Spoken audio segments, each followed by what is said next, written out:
partie de ce travail d'ailleurs, vous pouvez voir, se trouve dans ces bouquins qui sont là.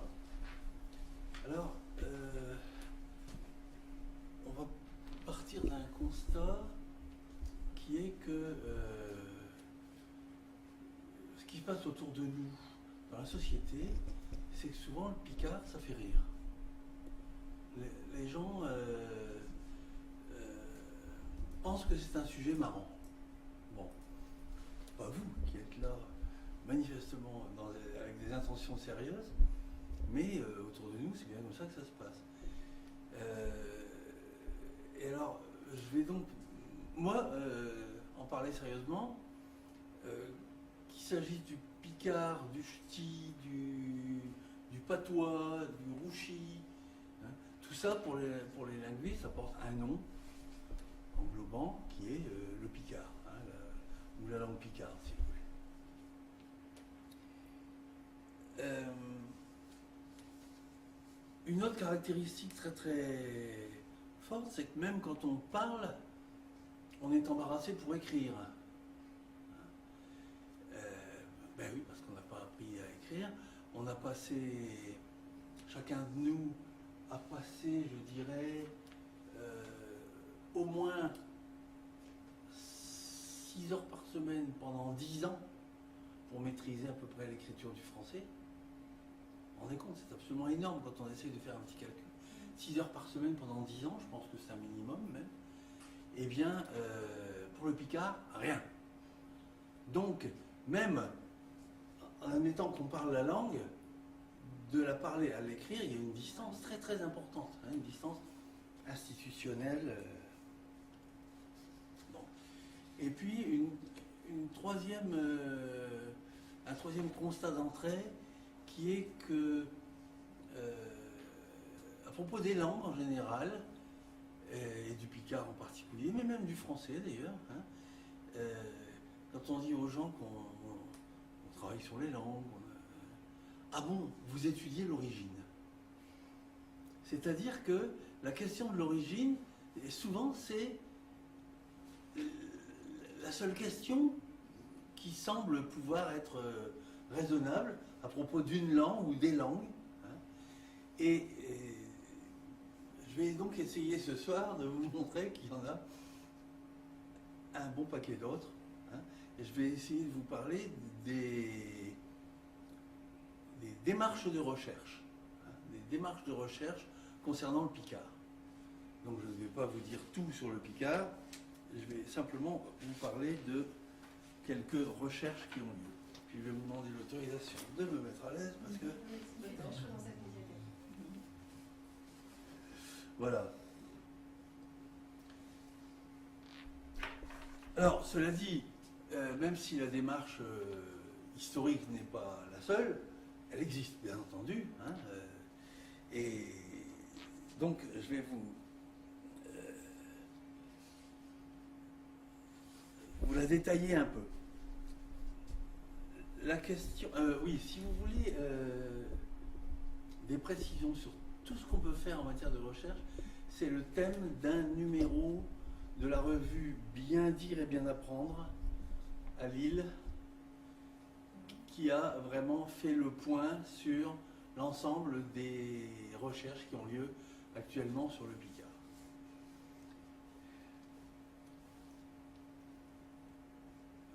Alors, cette démarche historique, elle consiste à se demander depuis quand a-t-on constaté qu'il existe quelque chose qui s'appellerait picard. Quelle est l'ancienneté? Vous voyez, je ne vous parle pas de l'ancienneté de l'objet et la langue, là. Je vous parle depuis quand a-t-on des témoignages sur cette langue? XIIIe siècle. Pas avant le XIIIe siècle. C'est-à-dire que le mot picard lui-même apparaît un peu avant le milieu du XIIIe siècle. Il apparaît dans des circonstances très, très curieuses, d'ailleurs très, très bizarres. Il apparaît comme une espèce d'insulte pour des étudiants fauteurs de troubles à l'université de Paris. première attestation, et donc on nous dit,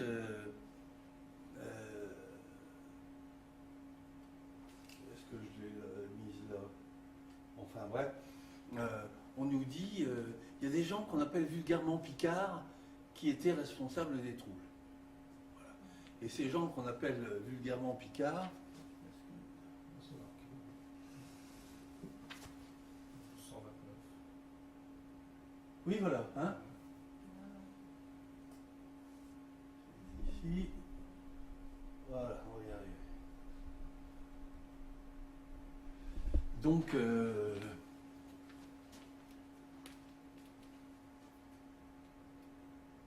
voilà, j'adore ce petit truc. Donc, ceux qui ont mis en mouvement le tumulte et la bagarre venaient de ces parties des confins des Flandres que vulgairement nous appelons picards.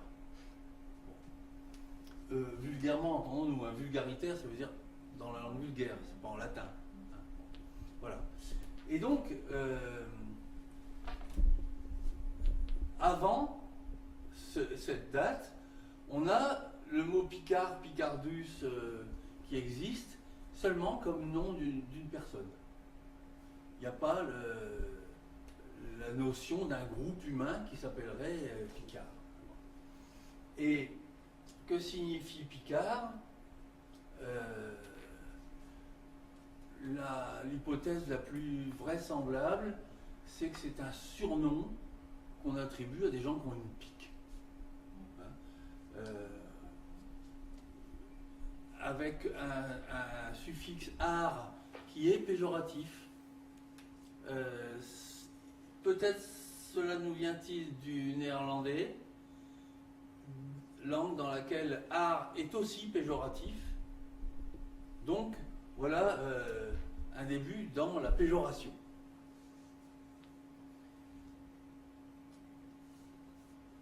Sur cette période médiévale, on va avoir quelques remarques un peu énigmatiques, parce que vous voyez, à la fois, il n'y a rien avant le milieu du XIIIe siècle. Et en même temps, à peu près à la même période, Bacon dit les Picards qui sont les voisins des vrais Gallis, c'est pas gaulois, c'est pas non plus français, c'est pas facile à traduire, les vrais Galli qui désignent quand même le centre du domaine de la Gallia, hein, c'est-à-dire de ce qui est devenu la France ensuite.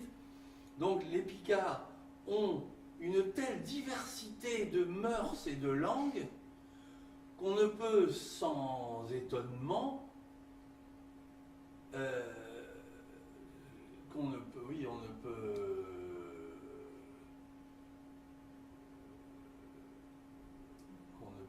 ne peut pas sans étonnement être une necessitanta diversitas au commun. Elle est faite comment cette phrase? Hein? Les Picards ont une telle diversité de mœurs et de langues, enfin bon, bref, qu'on ne peut la constater sans étonnement, d'où vient une telle diversité de lieux voisins. Hein? Et donc, on n'en a jamais parlé avant, et d'un seul coup, on dit « Oh là là, qu'est-ce qu'ils sont différents !» Vous voyez, il y a une contradiction là dans les rares témoignages que nous avons. Alors toute cette période médiévale a été étudiée ces dernières années par un historien, Serge Lusignan, qui a apporté beaucoup de choses nouvelles. Alors que c'est un vieux sujet, hein. Depuis le 19e siècle, on a des gens qui travaillent sur le Picard, et qui travaillent entre autres sur la période médiévale. Eh bien, on a encore fait vraiment des découvertes importantes récemment. Voilà.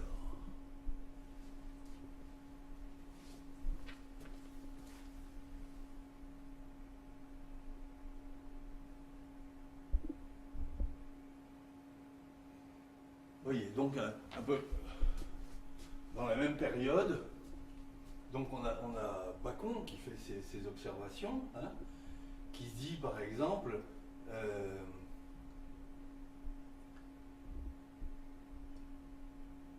nous voyons de façon manifeste que ce qui paraît très bien et ce qui sonne bien et proprement dans un idiome sonne ridiculement dans un autre. Bon, donc nous sommes à deux idiomes qui seraient les Gallicis et les Picardie. Voilà, donc on est là dans deux idiomes différents entre le Picard et ce qu'on va appeler le français après, hein, le français central. Bon. Par contre, à la même époque, Thomas d'Aquin commentant un passage de la Bible, hein, remarque que dans la même langue, la façon de parler souvent est diverse. Dans la même langue, in eadem lingua, comme il se produit en France, Picardie, Bourgogne, et tamen una loquela est. Et pourtant, c'est une seule modalité d'expression. Vous voyez, entre loquela, locutio, ça vient du même verbe qui signifie parler, hein, et il est clair donc qu'on a une seule langue, avec différentes façons de parler. Bon. Et ici, c'est la même idée qu'il a reprise. Hein. Alors, puisque ce qui se dit proprement dans une langue, dans la langue des Picards, fait horreur chez les Bourguignons, hein, et même chez les voisins gallicis, d'autant plus donc cela va arriver à propos de langues différentes. Donc nous ne sommes pas dans des langues différentes, dit-il. Nous sommes dans la même langue, mais dans des façons de parler différentes. On a inventé au XXe siècle la notion de parlure. Alors vous voyez, ça n'est pas simple de s'y retrouver. Hein. Il y a une thèse qui va être soutenue cet automne à Montréal sur les idées sur le Picard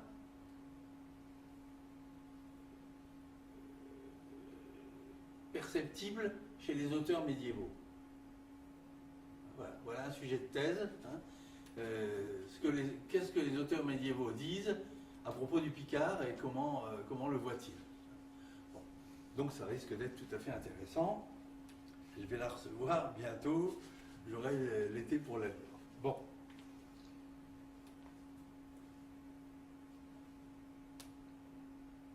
Alors, les noms du Picard, j'ai commencé un petit peu.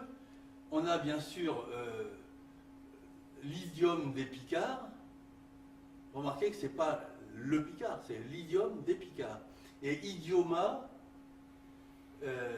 si vous reportez au grec, hein, puisque c'est un mot qui vient du grec, les latins l'ont pris du grec, ça veut dire particularisme. C'est bien différent de lingua. Donc on a des particularismes dans cette langue. Bon. Alors les noms du Picard, donc de ce particularisme, ça va être Picard, patois, bon ça. Et avant, comment désigne-t-on cette langue avant 1229? Eh ben on la désigne, on désigne les gens, puisqu'on ne dit pas les Picards. Qu'est-ce qu'on dit? On dit les Poyers. Serge Lusignan a trouvé ce terme-là pour désigner les populations au nord de la région centrale d'Île-de-France, qu'on appelle maintenant l'Île-de-France. Ce qui est tout à fait cohérent avec la toponymie d'aujourd'hui. Puisque aujourd'hui encore, la ville de Poix s'appelle Poix de Picardie. C'était l'entrée de la Picardie en venant du sud. Et le mot Poyer vient de Poix, quoi. Bon.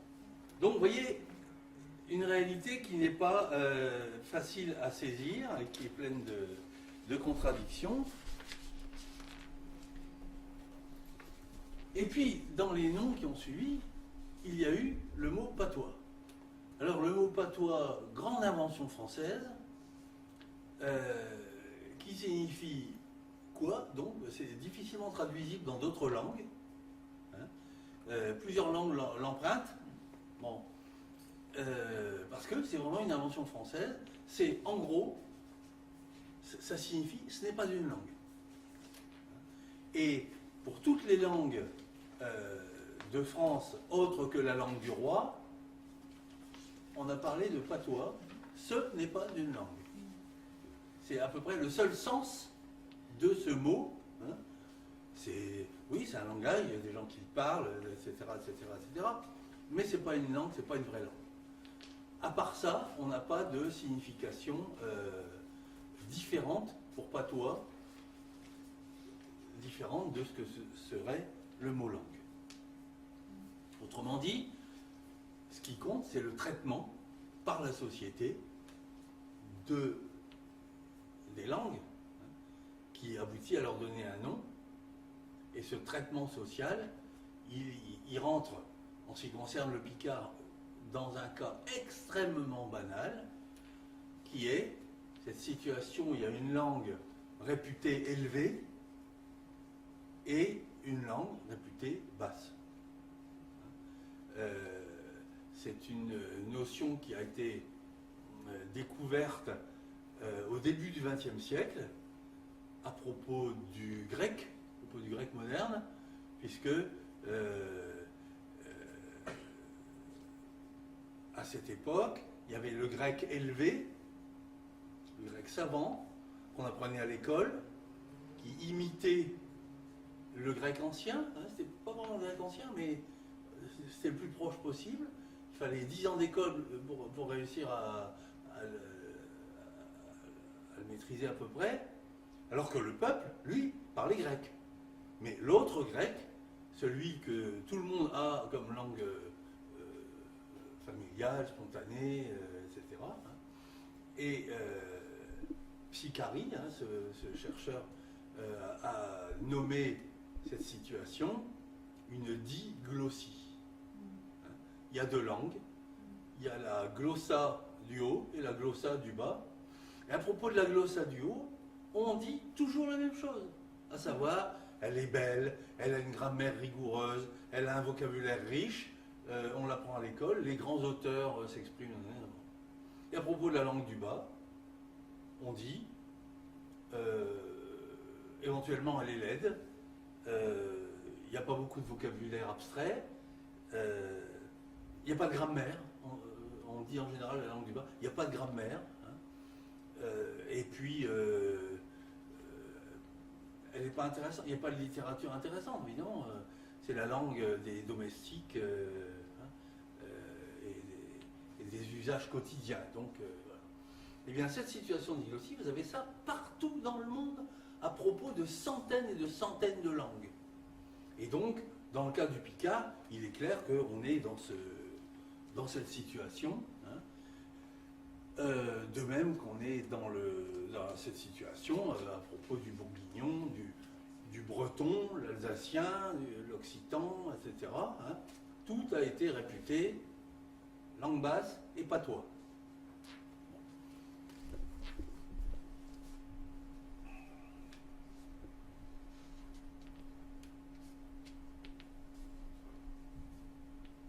Cela dit, à force de refuser, de mépriser, etc., comme beaucoup de stigmates, les sociologues ont beaucoup étudié ça, les stigmates, à un moment, on a envie de les retourner. Les gens qu'on traite de fainéants, de vauriens, etc., à longueur d'année, à un moment, ils disent « oui, c'est nous les fainéants, c'est nous les vauriens, vous allez voir ce que vous allez voir. Et, vous avez eu récemment des gens qui ont manifesté avec des panneaux nous ne sommes rien. Parce que le président de la République a parlé des gens qui ne sont rien. Ah bon, on n'est rien. On va vous montrer ce que c'est que des gens qui sont rien. Et pouf, les manifestants, ça leur gonfle le moral. Hein. Donc, retournement du stigmate. Et alors, pour la langue, on a quelque chose qui aboutit à finalement un du positif. Pourquoi ça? Parce que on s'est mis non plus à le vivre naturellement, ce Picard, mais à le vivre en rebelle dans la littérature. Alors je vais vous montrer deux étapes. Alors je vais vous montrer d'abord, je suis très embêté par ce machin qui ne fonctionne pas bien.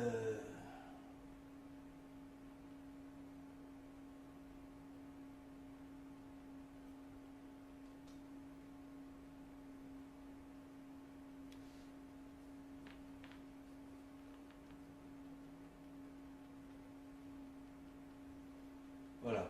Donc ça, c'était pour vous montrer que on se met à l'étudier sérieusement, en fait, vous voyez les dates, au début du 19e siècle.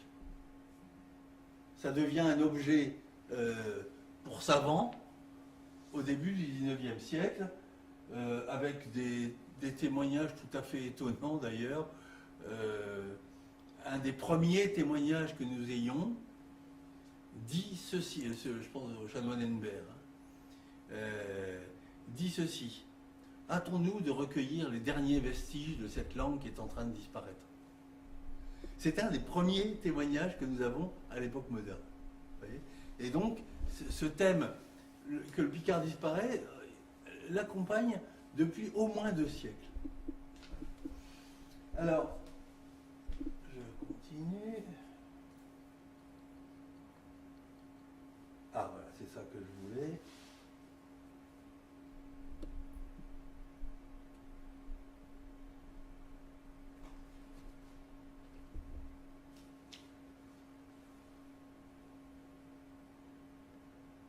Bon.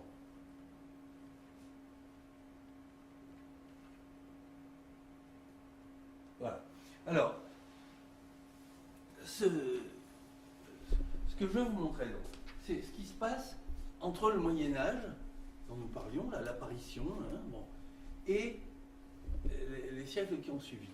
Au Moyen-Âge, au XIIIe siècle, où je vous ai dit qu'il y a une espèce d'apparition par surprise du mot Picard, mais en même temps, c'est la période où la littérature donne une place maximale, une place de prestige à la langue picarde. Donc, un texte picard, ça se colporte volontiers, ça se recopie. Il y a même des textes écrits ailleurs qu'on recopie avec des formes picardes. C'est chic. Voilà. Au XIIIe siècle, la littérature picarde, c'est chic. Et curieusement,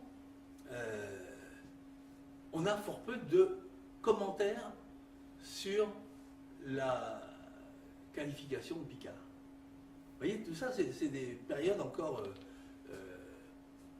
très déroutantes.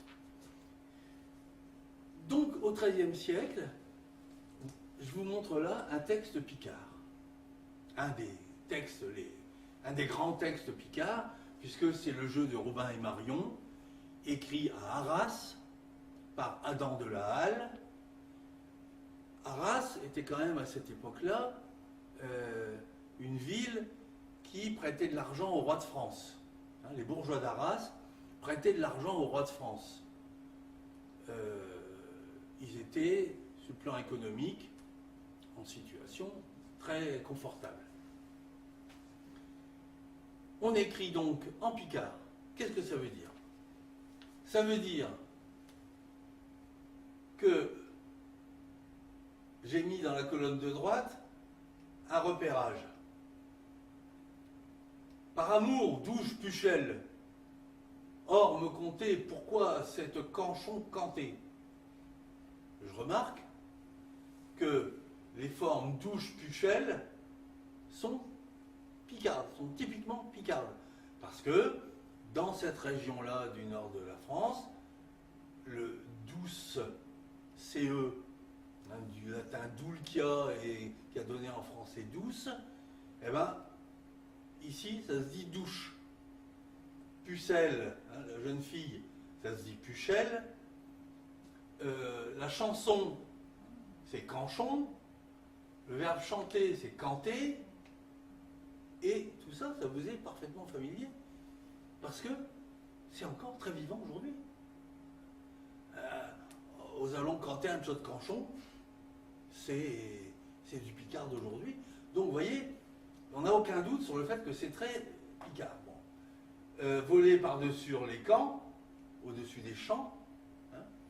Et puis cardonnereux, et chardonneret, qui moute, cante joliment. J'ai fait dans cette page l'inventaire des formes picardes. Donc vous voyez qu'il n'y en a pas beaucoup au total. Hein, il y en a 2, 4, 6, 7. J'ai pu en oublier une, mais je ne crois pas. Par contre, ce que j'ai mis en bleu, c'est des formes sur lesquelles nous pourrions avoir une forme picarde.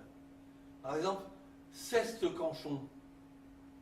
Pourquoi on n'a pas cheste canchon? Quand vous allez au milieu de la cathédrale d'Amiens, vous avez le labyrinthe là, hein, le centre du monde là. Bon. Et, si, sur le plan mystique, c'est un symbole quand même extrêmement fort. Et en plus, ça marche encore. J'y suis passé encore l'autre jour, et il y avait des enfants qui parcouraient les allées du labyrinthe. J'ai toujours vu ça. Je crois que tous les enfants d'Amiens ont dû parcourir les allées du labyrinthe. Ouais, bon. Donc, quand je dis centre du monde, bien sûr, c'est mystique, hein, mais c'est un endroit, pour vous dire que c'est un endroit important. Et au milieu du labyrinthe, il y a une inscription rappelant que la cathédrale a été bâtie par Évrard du Fouillois, etc. Hein. Cheste église, hein, avec les formes picardes, cheste église, cheste évêquie, hein, Recomanchi.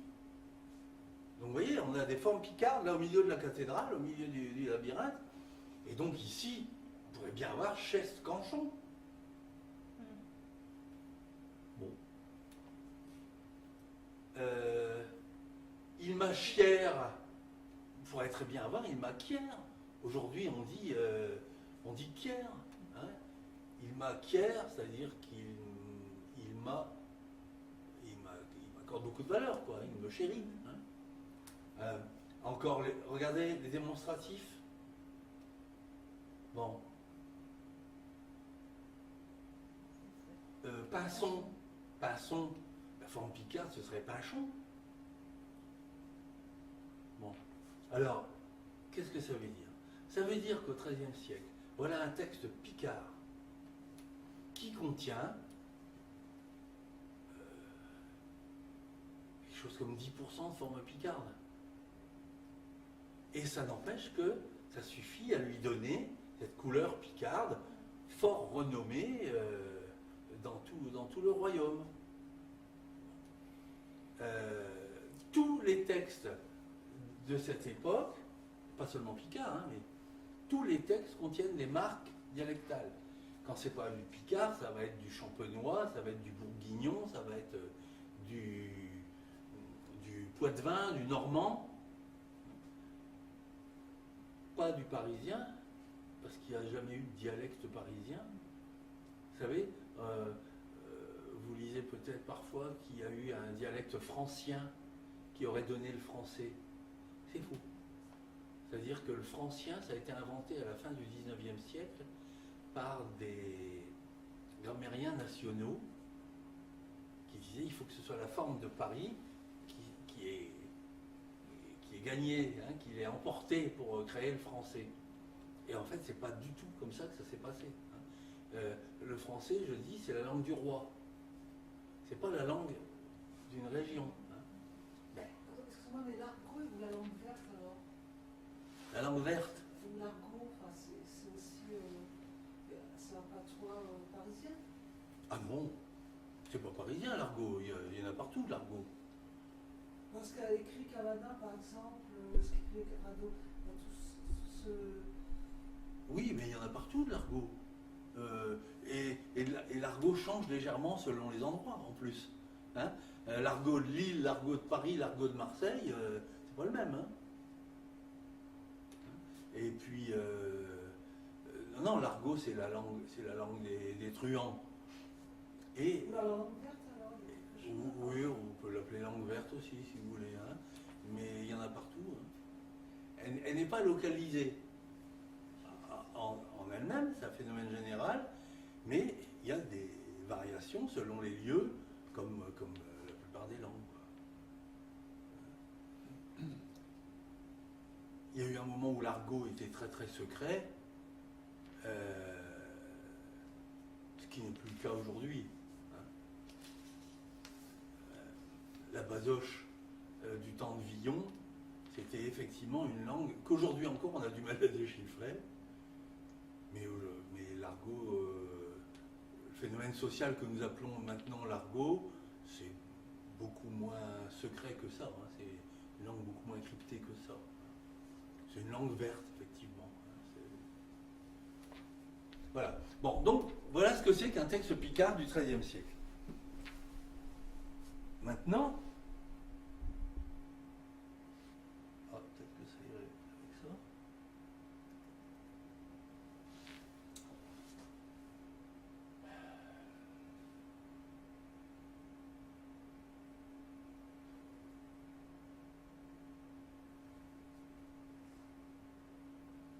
Je vous montre un texte du XVIIIe siècle.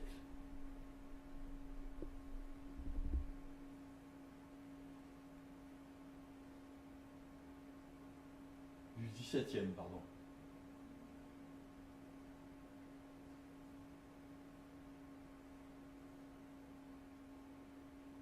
Voilà.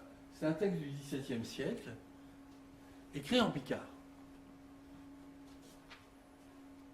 Ce qui est tout à fait rare au XVIIe siècle. On a quelques dizaines de pages, point final. Petit à petit, la langue française s'est construite, la langue du roi s'est construite en écartant tout ce qui est picard, normand, bourguignon, champenois. Voilà. Donc, quand on arrive au XVe, XVIe siècle, on n'écrit plus les langues régionales, ce qu'on appelle aujourd'hui les langues régionales. On n'écrit plus picard, champenois, etc. Et d'un seul coup, on se remet à l'écrire, et ça va être de cette façon-là. C'est-à-dire, d'une façon provocatrice, burlesque, c'est le procédé littéraire du burlesque. On se met à refaire des textes en picard qui sont burlesques, ils ont pour but de faire rire, alors que Aubin et Marion, c'est absolument charmant, c'est pas fait pour faire rire. Hein, bon. Et c'est aussi d'une très très grande insolence, parce que là, quand même, on ridiculise des gens qui sont au service du roi. On va ridiculiser le clergé, ou des membres du clergé. Et tout ça se fait dans des textes anonymes. Les gens n'avaient pas envie de finir en prison. Donc, les textes eux-mêmes ont changé. Ce n'est plus la grande poésie lyrique du Moyen-Âge, c'est devenu la rigolade burlesque et provocatrice. Hein. Et regardez, j'ai mis en jaune les formes identifiables comme picardes. Alors, je passe sur, par exemple, ça, loin. Il y a une façon d'écrire qui ne dit rien d'autre que loin. Donc c'est le même mot que le français. Simplement, il est écrit dans ce qu'on appelle des cacographies. Là encore, c'est une façon d'être burlesque et provocateur. Hein. Et ça existe encore aujourd'hui dans des textes modernes d'ailleurs. Et puis vous trouvez des formes typiquement picardes. Where pour guerre, hein, c'est le traitement de la consonne d'entrée. No pour notre. Chat, chez, chi, canologe. Bon, vous voyez bien que c'est le chat au lieu de ça. Chez, chi, c'est ici. Hein, donc c'est che au lieu de ce. Hein. Por, no, fouer. No pour nous. Fouer pour diphtonguer, pour faire. Hein. No, volons. Là encore, la voyelle est représentée. La voyelle c'est no plutôt que nous, et ça on peut faire une cartographie. C'est dans le nord que ça se passe, hein, cette forme-là. Chi pour ici, mourir, je veux dire wequer la nuit, hein, au service du roi. De Kéja êtes-vous? Ça dit nos dames, notre dame. Nos sont, jeun. Alors, ce nos sont, cette forme son pour nous sommes, on la rencontre aussi en picard moderne. Hein, bon. Donc, et regardez, la proportion par rapport au texte, c'est plus du tout la même chose. Autrement dit, là, le picard s'affirme, certes, de façon burlesque et provocatrice, mais il y a une affirmation de langue qui est beaucoup plus forte au XVIIe siècle qu'au moment de la période de splendeur du XIIIe siècle. Bon. Donc il se passe quelque chose là qui est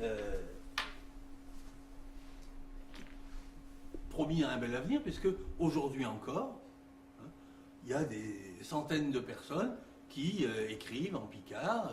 Il y a un concours de littérature en picard dont la remise des prix a lieu demain soir à la Maison Jules Verne, hein, demain soir à 19h. On peut entendre les auteurs qui lisent leurs textes, hein, les auteurs de différentes parties du domaine picard. Donc vous voyez, sur le plan historique, le Moyen-Âge, c'était du picard à l'intérieur de la langue générale, et à partir du XVIIe siècle, c'est du picard qui s'affirme contre le français et qui s'affirme en tant que langue. Alors au début, c'est burlesque, mais petit à petit, on va écrire des très très belles choses. On va écrire des satires d'abord, hein, des tableaux de genre, des pastorales, hein, et puis on va écrire toutes sortes de textes. Jusqu'au milieu du XIXe siècle, on va quand même écrire le texte par excellence. On va donner une traduction d'un évangile. Parce que c'est le texte noble par excellence à l'époque.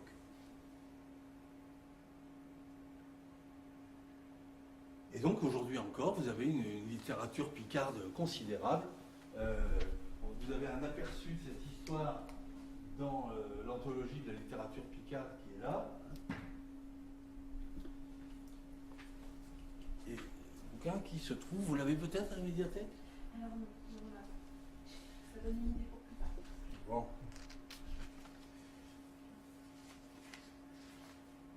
Et encore, là, je ne vous ai parlé que de littérature.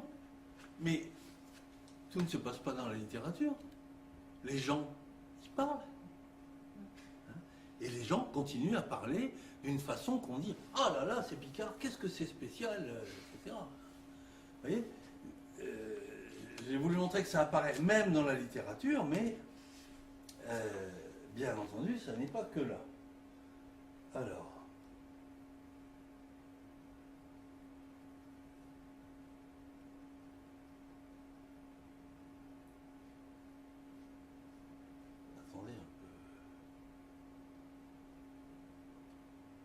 Voilà.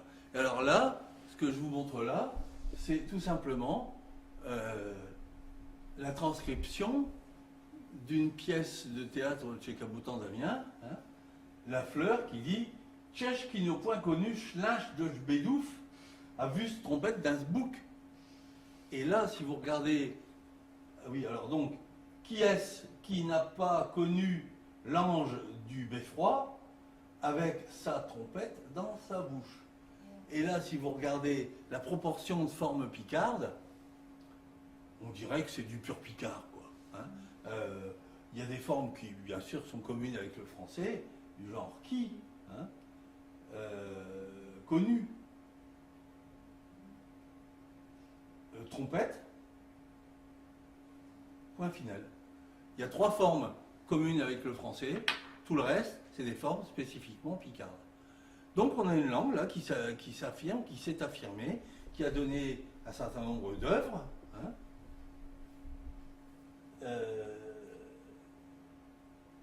Là, on est encore dans la littérature, c'est écrit. Hein. Mais dans la réalité,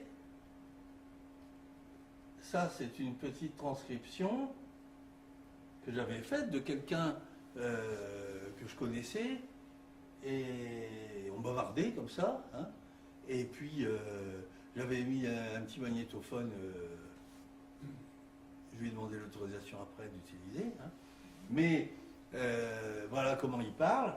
La première fois que je l'ai vu, il était tout chaud. Je ne sais pas si c'est nous qu'on s'en occupe de ça.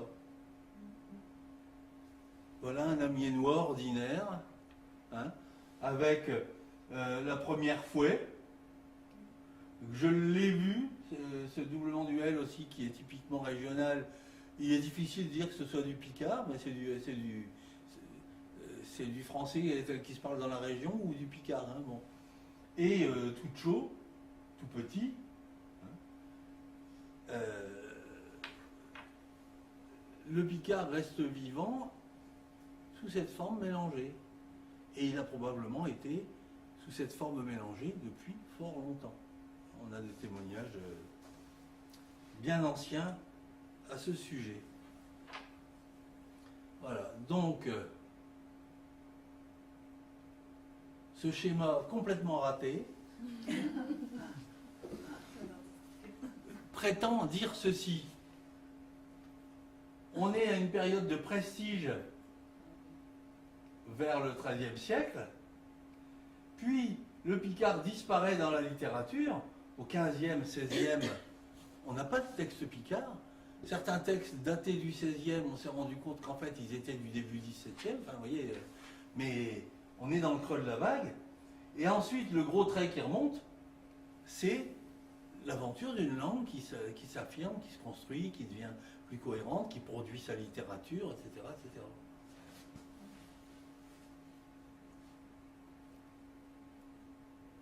Bien. Alors, on va quitter la littérature, et puis je vous ai parlé de démarche scientifique.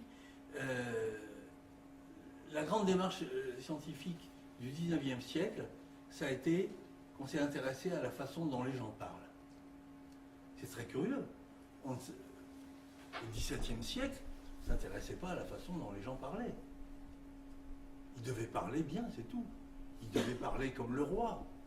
Et donc, tous les gens savants se donnaient beaucoup de mal pour imiter la langue de prestige. Bon. Et vous savez bien, le rousseauisme, ça a commencé à s'intéresser, même Madame de Sévigné, un petit peu, on a commencé à s'intéresser. Il y avait des paysans dans les champs. Elle est dans les premières à le remarquer. Bon. Et puis après, on se met à les écouter, ces gens. Et on s'aperçoit qu'ils ne parlent pas français, d'ailleurs. Bon. Moins de 40% de la population du royaume parlait français au moment de la Révolution. Et donc, on se met à s'intéresser à tout ça, et ça va être le grand mouvement du XIXe siècle. Alors, il se passe vraiment beaucoup de choses au XIXe siècle, avec en particulier, pour la langue, ce grand courant qu'on appelle la dialectologie. Alors la dialectologie, curieusement, hein, vous remarquez que c'est dialecte, c'est la science des dialectes. Donc on n'en est pas à considérer que c'est des langues différentes, on est à considérer que c'est des dialectes d'un même ensemble linguistique, hein, qui est roman, en gros de toutes les formes qui viennent du latin. Et donc, oh, c'est pas ça du tout que je voulais vous montrer.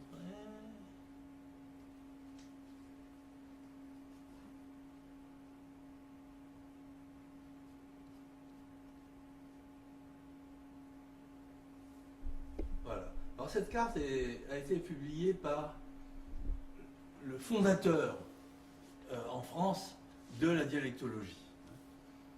Donc c'est un nommé Gilles Hieron, qui est professeur à la Sorbonne, qui s'intéresse beaucoup à toutes ces recherches. Hein. On a publié Description du patois de mon village, et on a publié ça dans 25 ou 30 endroits différents en France. Les Allemands ont été très très en avance sur cette question-là, sur cette science dialectologique. Et puis, Gilles Hieron a une idée, c'est de faire la carte de chaque mot. Alors, avec son collaborateur qui est Edmond, qui était un épicier de Saint-Paul-sur-Ternoise, qui a écrit des contes en picard, et qui s'associe donc avec ce professeur de la Sorbonne. Et Edmond parcourt toute la France. À deux, ils choisissent des points d'enquête. Et Edmond va, armé d'un questionnaire, interroger les gens, enfin, interroger une ou deux personnes dans chaque point d'enquête, chaque village donc. Le questionnaire, au début, faisait 800 questions. À la fin, il a fini à plus de 4000. Donc il fallait que les informateurs, hein, les témoins, comme on les appelait à ce moment-là, soient vraiment de bonne volonté. Bon. Et donc, là, c'est la carte du mot abeille. Il a demandé, par-ci par-là, comment vous dites une abeille. Et alors une abeille, il y a différentes façons de le dire. Hein. Ça peut être un mot qui vient de apis, l'oiseau. Ça peut être un mot qui vient de mouche. Alors ça va être mouche, mouchette, avette, avel, api. Et simplement, il reporte sur une carte les différentes façons de dire. Et sur cette carte sort une nouvelle réalité qui est qu'il y a des langues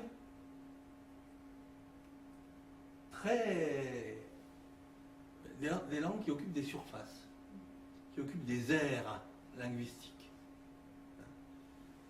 Et ça, c'est la prise de conscience que non seulement il y a des régions avec des caractéristiques, mais qu'il y a des langues qui occupent des territoires. Ouais. Alors du coup, on a repris ça, on a continué ça, et on a beaucoup utilisé cet atlas linguistique de la France, paru en 1905, mais on s'est aperçu que les points d'enquête étaient quand même pas tout à fait assez nombreux. Donc, vers les années 1930, on a commencé à reparler de ça. C'était Dauzat, Albert Dauzat, spécialiste de l'Auvergne. Et puis, en fait, c'est dans les années 50 qu'il a pu mettre en chantier une deuxième vague d'enquête dialectologique pour faire les nouveaux atlas linguistiques. Et hop, je vous montre donc ici ce que ça donne dans le cas du mot vieux. Voilà, le mot vieux, on a posé la question dans les 134, je crois, points d'enquête de la région. Hein, bon. Et vous voyez qu'ici, on dit vieux. Pour vieux, on dit vieux. Vieux, vieux, vieux. Ah, ici, on dit vie. Vie. Vieux, vieux, vieux. viens, vieux, viens, vieux, vieux. En gros, si je m'amusais à faire un trait qui entoure la surface où l'on dit vieux, sous la forme vieux, vous voyez, je trace là avec mon pointeur rouge, voilà, eh bien j'ai une aire de la forme picarde vieux. Et mon trait s'appelle une isoglosse. Donc, on va faire ça pour le mot vieux. Et puis, on va continuer pour un autre mot. Alors là, c'est petit.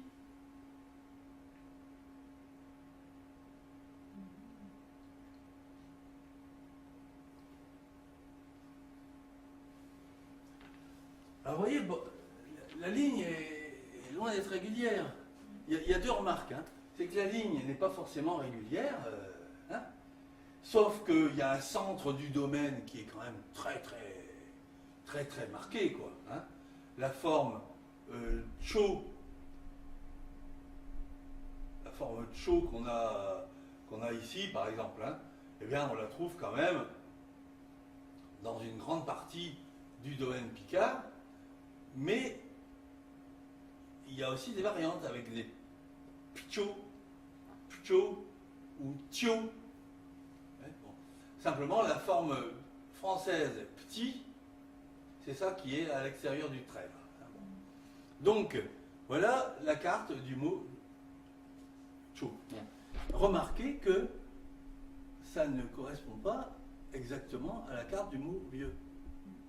Et si vous avez 300 cartes, vous aurez 300 cartes différentes. Autrement dit, les marges là seront toujours floues et molles. Il n'y a pas de frontière linguistique. Hein. Même ici, avec la frontière administrative normande, avec la rivière de la Brelle, eh bien, il y a une zone tampon, quoi. Il y a une zone intermédiaire. Bon. Donc, ces aires linguistiques ne sont pas extrêmement nettes. Alors, voilà. Au total, cependant, ça permet en gros de dire, c'est pas la plus belle carte que j'ai trouvée là, mais ça permet de dire la zone là grisée, voilà la région où l'on parle picard. Voilà le domaine linguistique picard. Hein. Et vous remarquez que c'est pas coupé en deux par ch'timi, picard ou je ne sais quoi. Hein. Le verbe vir, par exemple, qui signifie voir, hein, ça se dit du nord au sud et de l'est à l'ouest. Hein. Sauf quand ici on va arriver à la forme vie, qui est plutôt celle du wallon.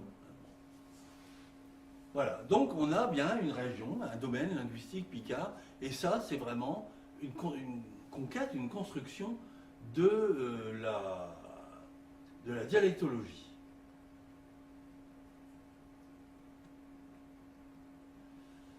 Bon.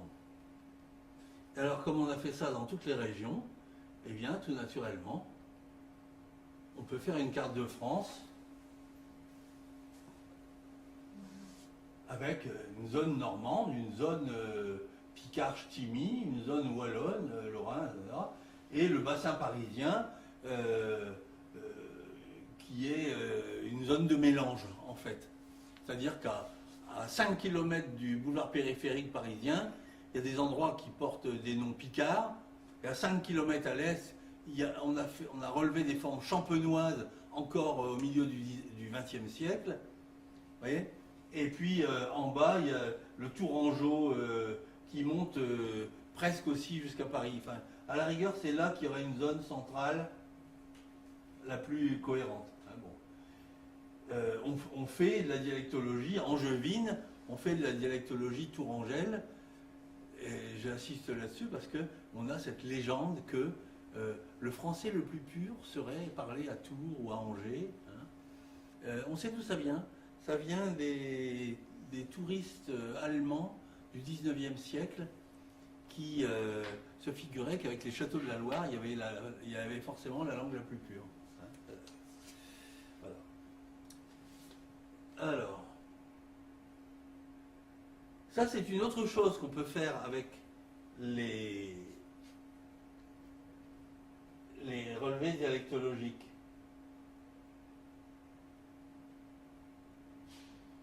C'est ce qu'on appelle la dialectométrie. Ça part de l'Atlas de Gilliéron. Hein. Chaque petit polygone représente un point d'enquête. Bon. Et il a totalisé toutes les formes. Dans ce sens que un mot comme canchon, par exemple, il n'a pas dit seulement c'est une forme différente du français, il a dit il y a la première consonne qui est différente du français, il y a la deuxième consonne qui est différente du français. Donc il a deux faits dans le mot canchon. Bon. Au total, quand il a totalisé toutes les cartes de toute la France avec chaque fait, hein, ça monte à près de 10 millions de données différentes. Là-dessus, c'est Hans Goebbels hein, de Salzbourg qui a monté ça. Il a travaillé avec les mathématiciens de son université et, alors là, je n'irai pas plus loin, je suis incapable d'expliquer ce qu'il a fait. Non, mais sans blague. Il a des espèces de formules il choisit arbitrairement un indice, il applique ça et ça lui donne une carte. S'il change l'indice, ça va lui donner une carte légèrement différente. Autrement dit, les structures mathématiques vont faire sortir des territoires sur la carte. Et bon, j'ai retenu celle-ci, parce que vous voyez, on voit vraiment sortir une espèce d'unité picardo-wallonne, hein, alors que par ailleurs, on sait qu'il y a une différence entre les deux. On voit sortir ici le gascon, hein, et la Gascogne et la Guyenne, très très typiquement séparées du languedocien. Hein, et par contre, on ne voit pas sortir le provençal. Sur d'autres cartes, on va voir sortir le provençal. Oui. Donc, en gros, par ces structures mathématiques, il explore la façon dont les langues occupent l'espace, avec un niveau de profondeur tout à fait complexe. Ça, c'est des recherches récentes, hein, ça a 20 ans, ça. Hein. Il y a des gens qui continuent aujourd'hui.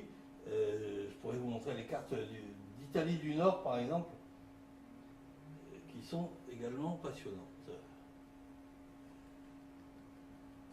Alors, on va y arriver.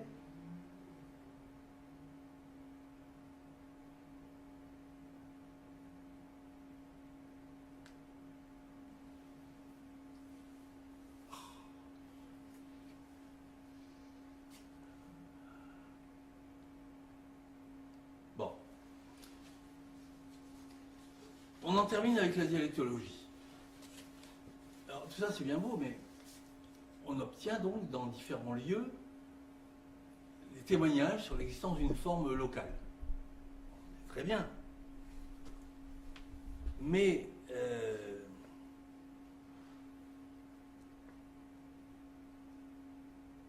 il y a encore des gens qui parlent picard? C'est la grande question que tout le monde se pose. Autrement dit, on ne veut pas seulement savoir la géographie de la langue, on voudrait savoir la sociologie de la langue. Alors, il y a une réalité générale sur toutes les langues qui est la variation. N'importe quelle langue, alors là je parle aussi bien du français, du russe ou du picard, varie selon les personnes qui parlent, selon le lieu, les accents locaux. Donc vous savez qu'à Boulogne et à Saint-Quentin, on ne parle pas exactement de la même façon. Ni français, ni picard d'ailleurs. Hein, bon. Selon l'époque, en particulier les jeunes et les vieux, hein, ne parlent pas de la même façon. 1918 et 2018, il y a probablement aussi des changements. Hein. Ça varie aussi selon le sujet qu'on aborde. Quand on est en train de déconner entre copains, on ne parle pas de la même façon que quand on passe un examen. Vous voyez ça change aussi selon le média, selon qu'on est en train de parler ou d'écrire, et selon qu'on est en train de parler face à un public, ou bien en dialogue égalitaire, ou bien au téléphone, ou bien dans un micro, et ça va donner des expressions différentes. Donc la variation, c'est la réalité fondamentale de toute langue. Et en même temps, vous voyez ce qui se passe avec le français, on n'en parle pas trop de la variation, on insiste beaucoup, enfin nos années d'école nous ont bien mis ça dans la tête, le français est unitaire, il dispose d'une version unitaire. Les gens croient que à Lille et à Perpignan, on parle de la même façon. Ah bon, oui, il y a l'accent, mais à part ça, c'est la même façon. Et c'est à la fois vrai et faux. Hein, c'est à la fois vrai et faux.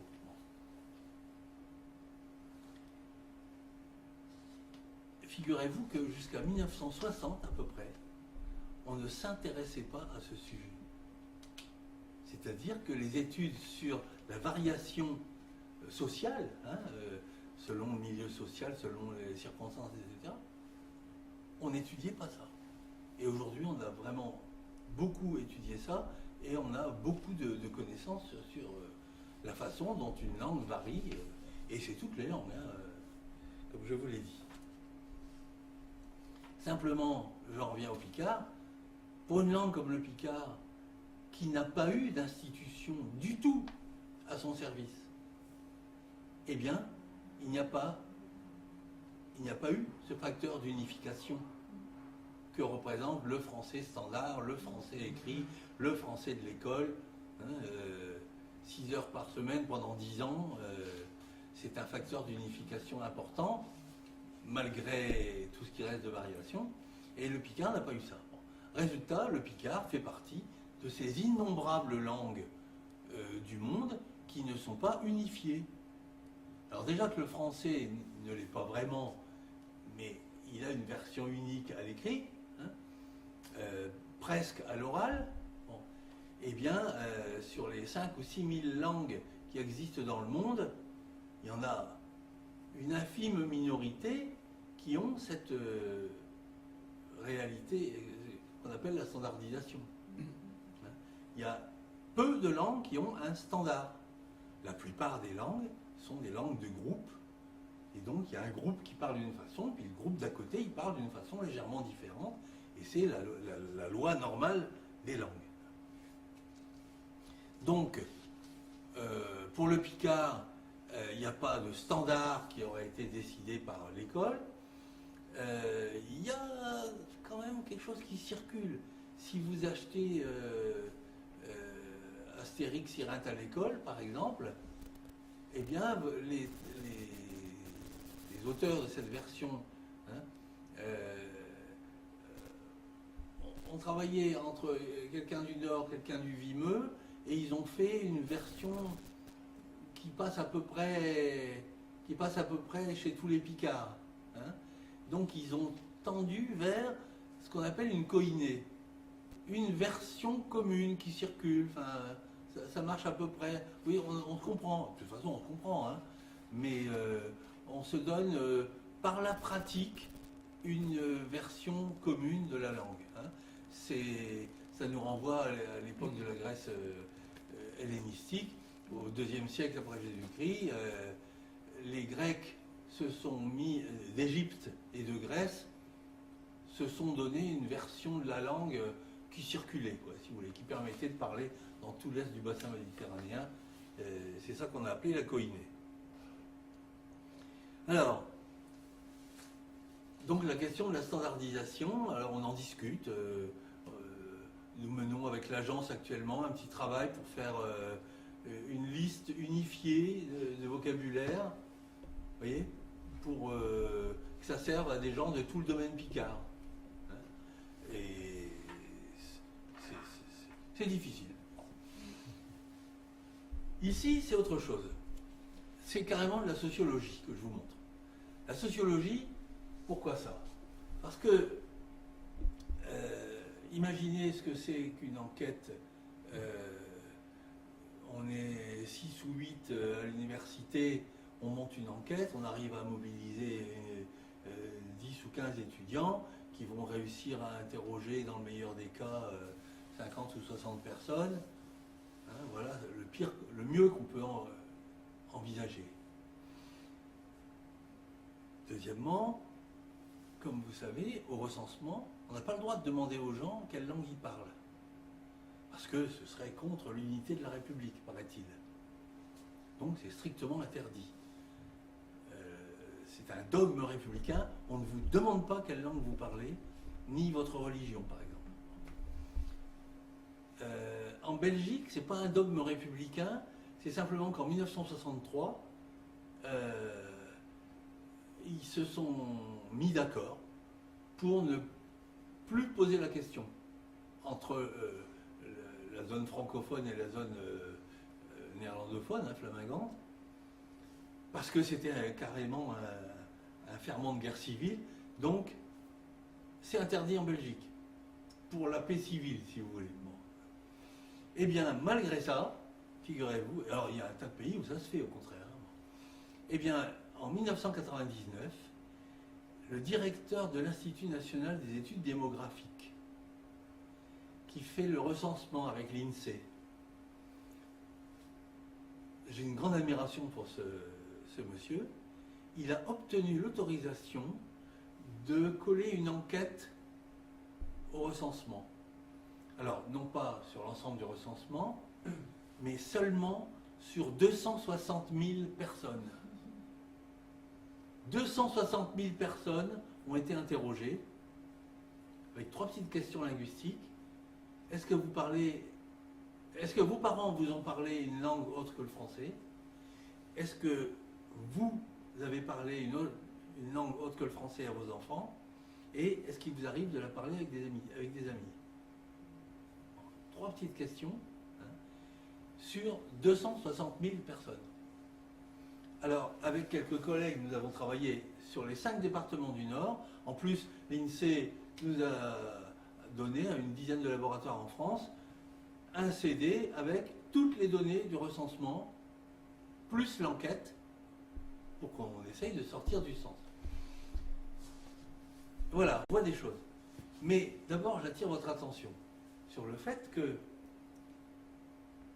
on demande aux gens, est-ce que vous parlez une langue les gens, s'ils sont fiers, ils répondent oui. S'ils sont honteux, ils répondent non. Bon, imaginez qu'un examen à l'école ou à l'université, on demande aux gens, est-ce que vous parlez allemand? Ah oui, oui, oui, très bien, 19. Vous voyez? Bon. On sait qu'il y a des biais. C'est une enquête par simple question, donc il y a des biais.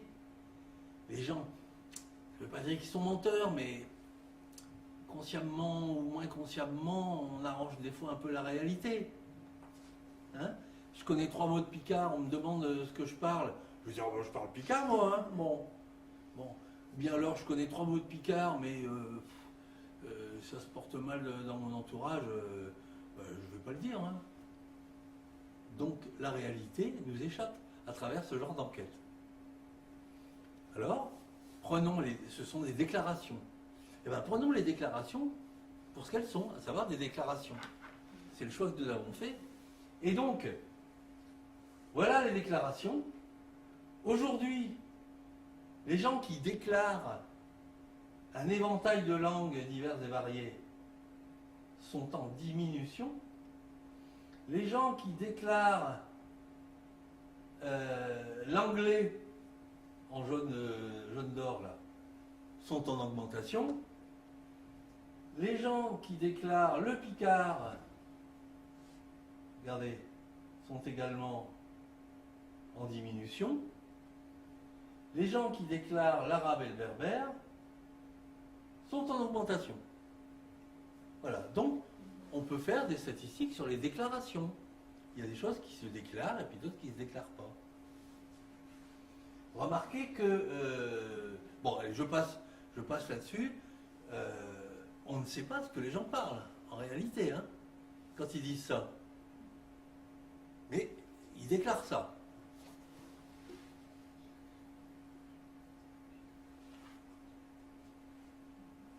Le suivant est bien plus amusant, en fait. Parce que on voit apparaître des choses tout à fait sérieuses. Donc ce sont des déclarations, je vous rappelle. Hein. On ne sait pas ce que les gens parlent en réalité. Et alors, on a construit la notion d'héritier. C'est les gens qui disent « mes parents m'ont parlé une certaine langue ». Et on prend ceux qui disent «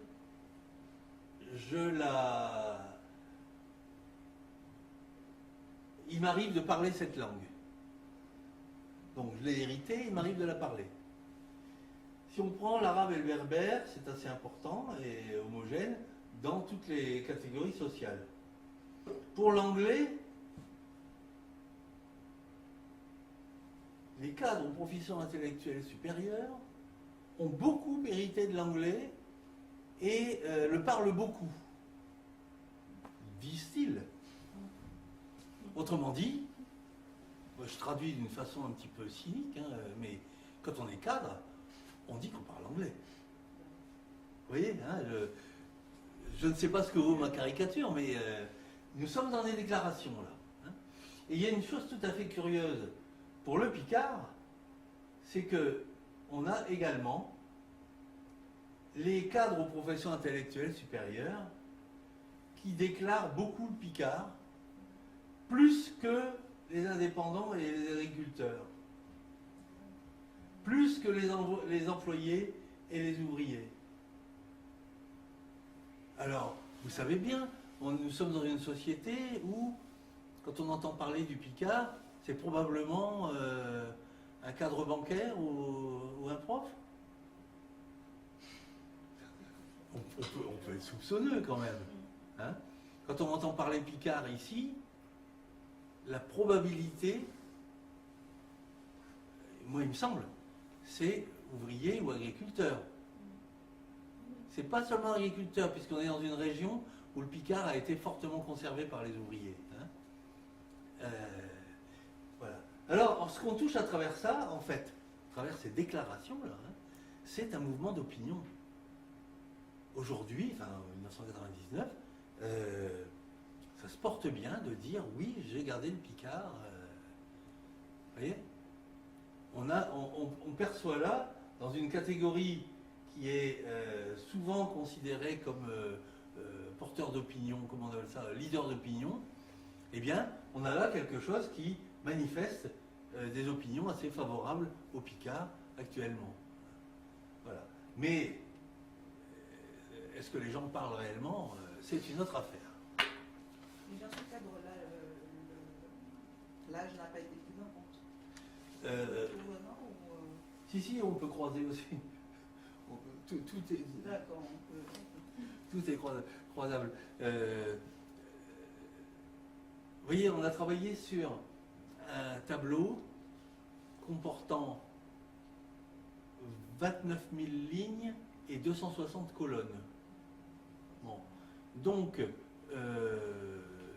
nous avions un démographe qui manipulait ces données-là, et c'est très très impressionnant, puisqu'on peut croiser des critères hein, et pour aboutir quand même à des choses qui sont vraiment dans le tableau. Hein.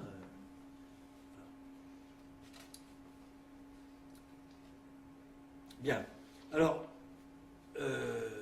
autre question sociolinguistique, hein, donc le rapport de la langue avec la société.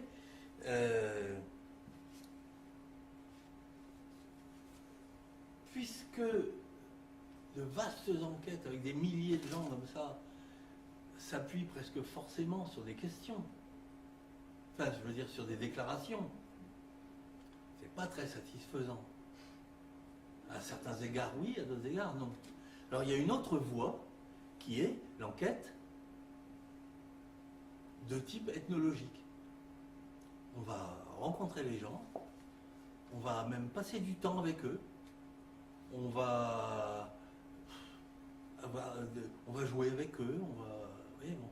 Et les entretiens, les choses qu'on va apprendre d'eux à ce moment-là, ce sera dans la qualité. Mais on ne va pas pouvoir faire ça avec 29 000 personnes, évidemment. Donc, je suis en train d'opposer là le point de vue quantitatif et le point de vue qualitatif. On a fait les deux. Donc, on a eu à Amiens une thèse, une bonne thèse, sur une espèce d'enquête ethnologique parmi des petits groupes de personnes en tâchant de voir quel était leur rapport à la langue picarde. Le résultat, évidemment, ne va pas être sous forme d'un tableau statistique. Le résultat, je vous le résume en une phrase. Chaque petit groupe, voire chaque personne, se fait sa propre représentation de ce qu'est le picard. Quand on dit le picard, ça a une valeur générale, mais dans le vécu des gens, c'est toujours une histoire particulière. C'est la thèse de Fanny Martin. Bien. Démarche, alors là, je vais passer assez vite. Démarche que mes collègues me reprocheraient de ne pas avoir dite en premier. C'est la démarche d'étudier le système linguistique. Et on étudie la syntaxe, par exemple. Donc là, on a des gens qui étudient l'interrogation en picard dans une équipe de Toulouse, en la comparant avec l'interrogation dans d'autres langues roumanes. Bon. On a une chercheuse de Bloomington, c'est-à-dire à côté de Chicago, si je me rappelle bien, qui travaille sur l'indéfini, le sujet du verbe, des tournures du genre Stom, ilo. Vous voyez, il y a le nom repris par un pronom. Et alors donc question, est-ce que c'est spécifique au picard ou pas? Je ne suis pas d'accord avec elle d'ailleurs là-dessus.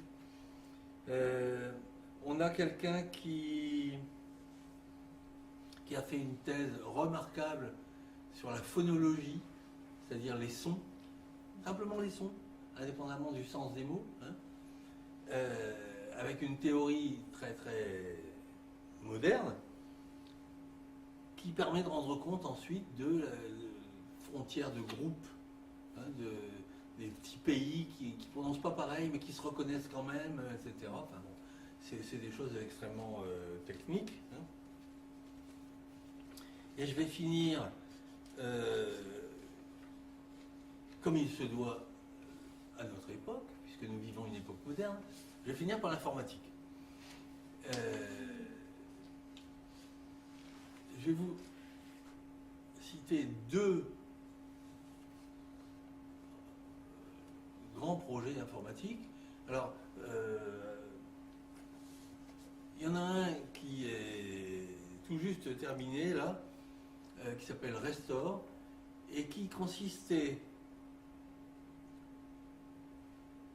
regroupe des langues qui ont un point commun, c'est de ne pas disposer d'un dictionnaire complet. Bon. C'est le cas du picard. Il y a plein de dictionnaires picards, il y en a des dizaines, mais il n'y en a pas un.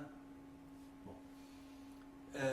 C'est le cas de l'alsacien, et c'est le cas de l'occitan. Alors, quand on veut numériser des textes, on est obligé, on reconnaît les formes, et on est obligé de comparer avec un dictionnaire pour pouvoir dire, voilà, j'ai reconnu tel mot. Et là, le dictionnaire n'existe pas. Alors, ils ont développé d'autres méthodes de construction formes, et de s'appuyer sur un dictionnaire voisin. Par exemple, pour l'occitan, ils ont pris un dictionnaire catalan. Pour l'alsacien, ils ont pris un dictionnaire picard. Et pour un dictionnaire allemand, pardon. Et pour le picard, ils ont pris du dictionnaire français. Et puis, en travaillant sur la distance entre l'alsacien et l'allemand, le picard et le français, l'occitan et le catalan. Donc, il y a une partie, si vous voulez, qui est très saisie de texte, et il y a une partie qui est très informatique. Et donc, ça s'est fait avec une équipe de Strasbourg, une équipe de Toulouse et une équipe de Paris, qui est une des grosses équipes d'informatique linguistique en France actuellement, le LIMSI. Donc, le but, c'est d'arriver à avoir des textes étiquetés sur le plan morphosyntaxique, c'est-à-dire, vous voyez bien, je prends un exemple en français, il porte une valise et la porte est fermée, le mot porte, c'est le même. Simplement, on a besoin de savoir que dans un cas, c'est le verbe, dans un autre cas, c'est le nom. C'est ça qu'on appelle les étiquettes morphosyntaxiques. Et le projet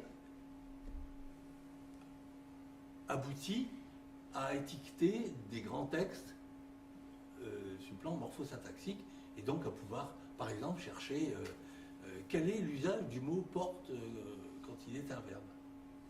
Et on vous sort quelques centaines d'exemples que je vais vous montrer juste après.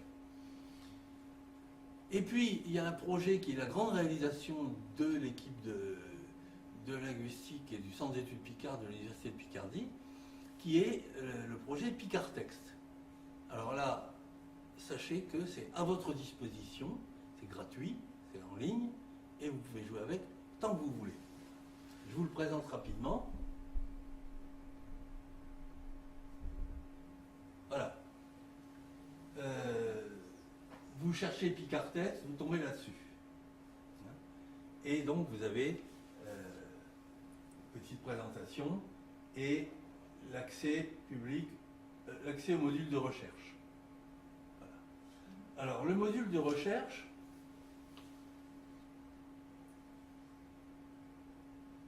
c'est celui-ci.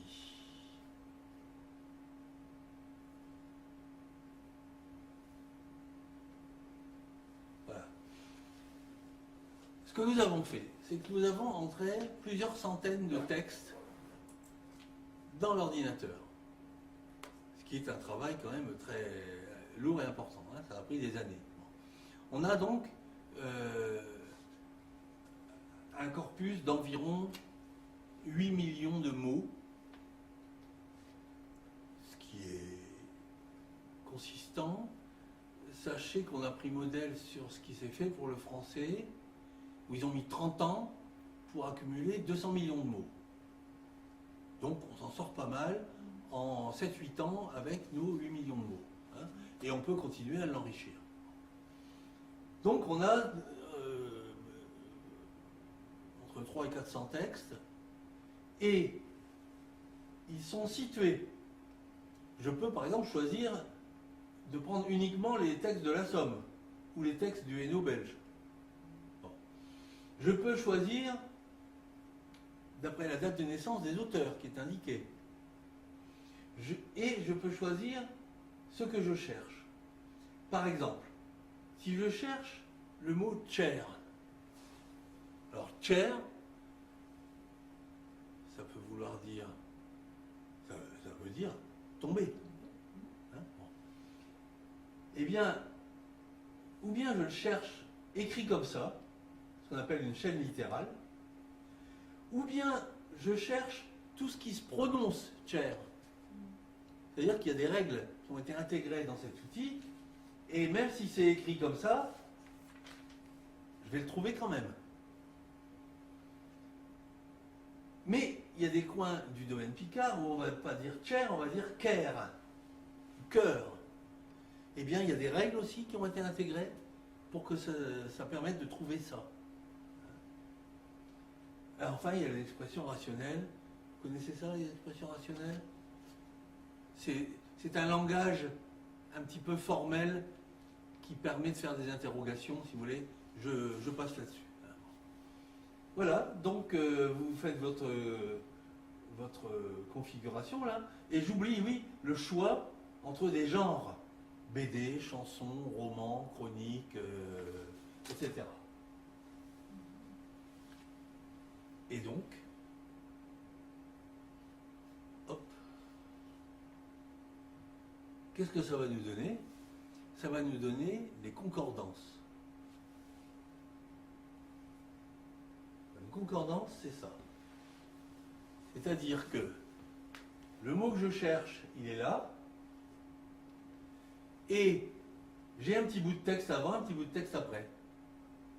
Et en plus, c'est repéré, j'ai le nom de l'auteur là, je peux cliquer là-dessus, puis aller voir qui est cet auteur, qu'est-ce qu'il a écrit, à quelle époque, etc. Et donc là, c'était la forme ch'ti qui a été recherchée sous forme de chaîne littérale. Et je trouve je m'invovire et ch'tichi ou bien ch'tilo. Et je suis un Bertagne, un vieux Pouilly, chez Ch'ti de Saint-Père. C'est Ch'ti de Saint-Père. Bon, etc. Alors, déjà, je trouve des choses intéressantes parce que, regardez, j'ai ch'tichi, ch'tilo, donc des démonstratifs avec la particule chi ou lo, hein, comme celui-ci, celui-là. Bon. Et puis là, c'est celui de son père, il n'y a plus la particule. Hein, bon. Le ch'tiki, suivi du relatif qui, etc., etc. Et donc je peux m'amuser à regarder tous les emplois de ce mot dans leur contexte, au lieu de parcourir mes 8 millions de mots, hein, je ne sais, quelques milliers de pages. Hop, là, ça y est, j'ai le résultat tout de suite. Hein. Et donc c'est un outil de recherche pour trouver du texte exactement sur ce qu'on cherche. Alors, je vous propose par exemple une question. Le mot tout dit, ça se dit tout dit à Corbin? Non? Vous connaissez tout dit? Non? Bon. Ça veut dire toujours. Hein. Et bah, moi je me demandais, il me semble que c'est un mot du Nord, ça, c'est du Picard du Nord plutôt. Et cependant, des fois, dans la région d'Amiens, on l'entend aussi, il y a des gens qui l'utilisent. Alors je voudrais savoir ce qu'il en est. Hop, je me tourne vers Picartex et je regarde, je demande donc tout dit, hein, et on me donne un concordancier. Je m'aperçois par exemple que il y a des auteurs d'Amiens, de l'Oise, de l'Aisne, du Nord, de partout. Ah bon, ben voilà, mon idée était fausse. Ou bien encore, je regarde dans les époques, si je prends les textes avant 1900 par exemple, je cherche tout dit avant 1900 et je m'aperçois que il y a un auteur de 1873 là qui l'a utilisé à Amiens, Édouard David en l'occurrence.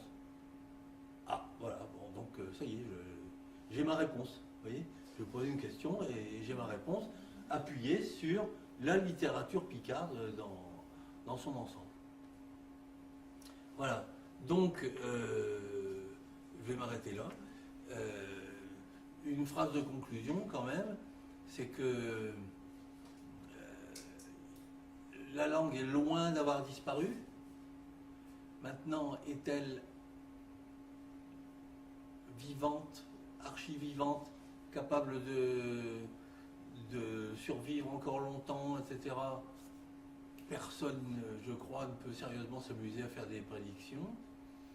Il y a une prédiction qui est restée célèbre chez les sociolinguistes, c'est celle d'Antoine Meillet, qui est un grand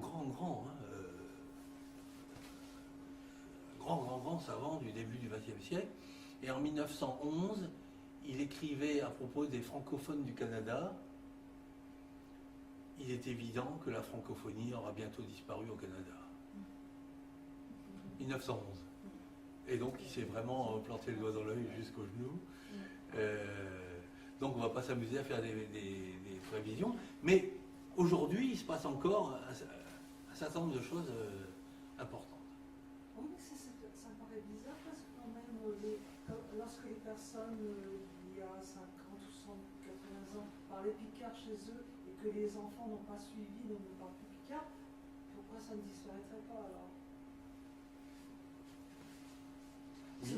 On entend des anciens, ils parlent picard, alors que les gens de 40 ou 50 ans parlent plus picard, comme les anciens parlaient. Il y en a qui continuent, hein. Il y en a peu. Donc il y a une vraisemblance que c'est en train de s'amoindrir, ça c'est une évidence, hein, que ça s'amoindrit. Est-ce que c'est en train de disparaître? On ne peut pas savoir. Hein. On a dit ça à propos d'un certain nombre de langues, et il y a eu des événements étonnants quand même, hein. Sans parler des langues qui ont ressuscité. Hein. Le cornique, qui est l'équivalent du breton, si vous voulez, dans la pointe sud-est de l'Angleterre, là, hein, en Cornouailles. Donc le cornique a disparu à la fin du XVIIIe siècle. Et aujourd'hui, le cornique déclare 300 locuteurs natifs.